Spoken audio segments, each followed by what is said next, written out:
15 अगस्त क्यों मनाते हैं? किसी को पता हो शायद। लोग कहते हैं कि आज के दिन हमें स्वतंत्रता मिली थी, आज देश आज़ाद हुआ था। ठीक है, आज़ादी मिली है, हम उसे उसकी याद में सेलिब्रेट भी करते हैं, कई फंक्शन भी रखते हैं, अच्छी बात है। लेकिन क्या ये प्यार केवल एक दिन के लिए होता है?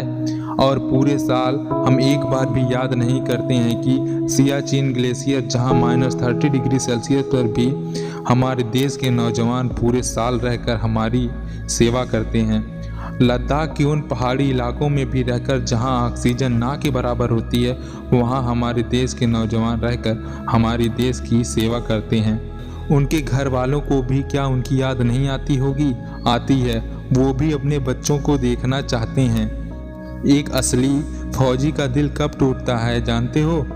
जब आप देश में रहकर अपने बीच शांति नहीं ला सकते और अपनों से ही गैर व्यवहार करने लगते हैं, अपने में ही मर मिट जाना चाहते हैं, कहीं ज़मीन कहीं रिश्ते को लेकर इस तरह तार तार कर देते हैं जैसे कि वो आदमी नहीं कोई जानवर हो।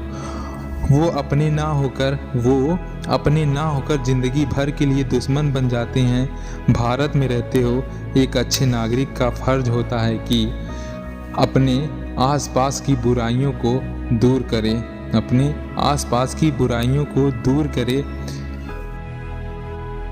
हजार मुश्किलें आएंगी, तुम पर उंगलियां भी उठाई जाएंगी, लेकिन कभी डरना मत। हर देश में भ्रष्टाचार होते हैं चंद पैसों के लिए, और उनका ही पर्दाफाश करना होता है। जब कोई लड़का देखता है ना इंडियन आर्मी का सपना, तो उसके दिल में जुनून और शरीर में आग जलने लगती है। वो चाहता है कि मुझे इंडियन आर्मी में ही ज्वाइनिंग लेना है, लेकिन इसी देश में जब तक वो बन नहीं जाता, इस देश में इतने करप्शन होते हैं कि पोस्ट के एलिजिबल होते हुए भी वो लड़का छूट जाता है। ये आग तब बुझती है जब ये देखता है कि मेरे साथ आखिर हो क्या रहा है। उसके साथ लाखों फॉर्म अप्लाई होते हैं, लेकिन सिलेक्शन रेशियो इतना कम होता है कि बेस्ट में से बेस्ट से कैंडिडेट को चुना जाता है। तब जाके सिलेक्शन होता है।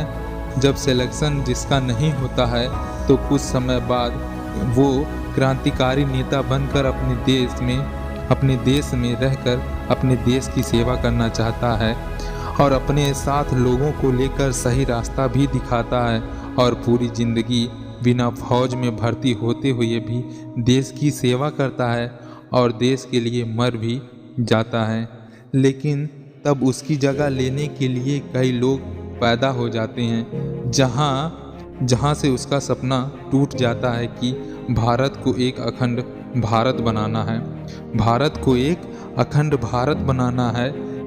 लेकिन वही अगर कोई फौजी शहीद हुआ होता, तो उसके रास्ते पर कई लोग चलते हैं और कई लोग तो उसे आने वाले दिनों में भी भूल जाते हैं। एक फौजी की जुबानी बस यही कहती है, रक्षा करने आया था भारत माँ की, मुझे माँ की गोद में सुला दिया, किया था जो वादा मैंने वतन से, वो मैंने निभा दिया। जिस मिट्टी में पैदा हुआ मैं, उसका कर्ज मैंने चुका दिया। देख माँ आँच नहीं आने दी तुझ पर, फौजी ने तेरे लिए सब कुछ भुला दिया। आज मैंने सबकी आंखों में आंसू ला दिए, अपने मतवाले यारों को भी रुला दिया। उनकी आंखों में खुशी के आंसू ला दे माँ, कह दे उनसे उनका बेटा तूने अपने गोद में सुकून से सुला लिया। कह दे उनसे उनका बेटा तूने अपने गोद में सुकून से सुला दिया। देख माँ आज नहीं आने दी तुझ पर, फौजी ने तेरे लिए सब कुछ भुला दिया।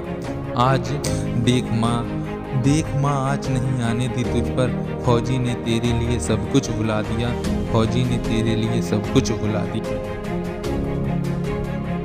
जय हिंद।